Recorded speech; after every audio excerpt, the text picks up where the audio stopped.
ጌዲዮን የመቄዶንያ ጎብኚዎች ወዳጅ እንዲሁም መካሪ የነበረ የናንተ መምጣት ለኛ ብቻ ሳይሆን ለእናንተም እጅግ የአእምሮ ረፍት የሚሰጥ ነው ሲል በማይናገሩ አንደበቶቹ እየተኮላተፈ አደራ ሲል የኖረ ለመጣ ለሄደ ሁሉ መልእክቱን ሲያስተላልፍ የኖረ ተወዳጅ ወጣት ነበረ።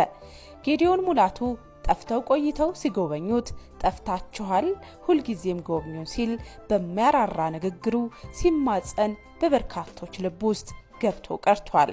ጌዲዮን የመቄዶንያ በጎ አድራጎት ድርጅት የበጎነት በሩን ለረጅም ዓመታት ከከፈተላቸው አንዱ ነበር። ጌዲዮን በተቋሙ በጎብኚዎችና በረጂዎች ዘንድ እጅግ ተወዳጅ የነበረ ወጣት ነው። ጌዲዮን የመቄዶንያ ምልክት ተደርጎም ይወሰድ ነበር። መቄዶንያ የሄደ ሁሉ ጌዲዮንን ሳያይ አይመለስም ነበር። በመቄዶንያ ቤተሰቦች በልዩ ሁኔታ የሚወደደው ጌዲዮን አልቻለም። ጌዲዮንን ሞት አሸንፎታል።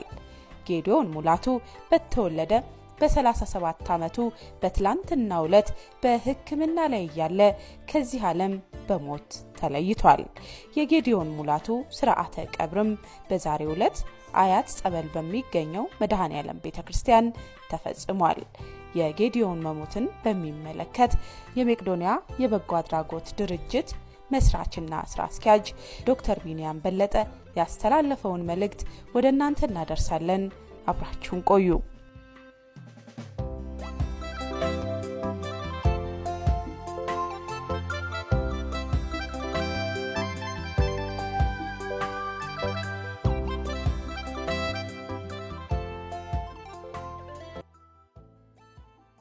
በመቄዶንያ ማህበረሰብ በጎብኚዎችና በረጂዎች ዘንድ ተወዳጅ የነበረውና የመቄዶንያ ቀደምት ተገልጋይ የነበረው ጌዲዮን ሙላቱ ማረፉ ሲሰማ በርካቶች ሀዘናቸውን ገልጸዋል።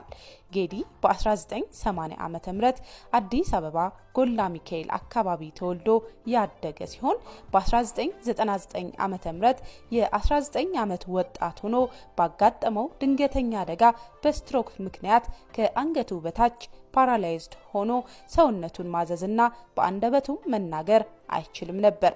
እናትና አባቱ ከሱ ጉዳት በፊት ስለሞቱ አክስቱ እየተንከባከበችው ጎላ ሚካኤል በሚገኘው ጠባብ ቤት ውስጥ ለብዙ ዓመታት የአልጋ ቁራኛ ሆኖ እየተሰቃየ የኖረ ሲሆን በ2005 ዓመተ ምህረት ወደ መቄዶንያ ማዕከል ሲገባ መናገር የማይችለው ጌዲ ደስታውን የገለጸው በብዙ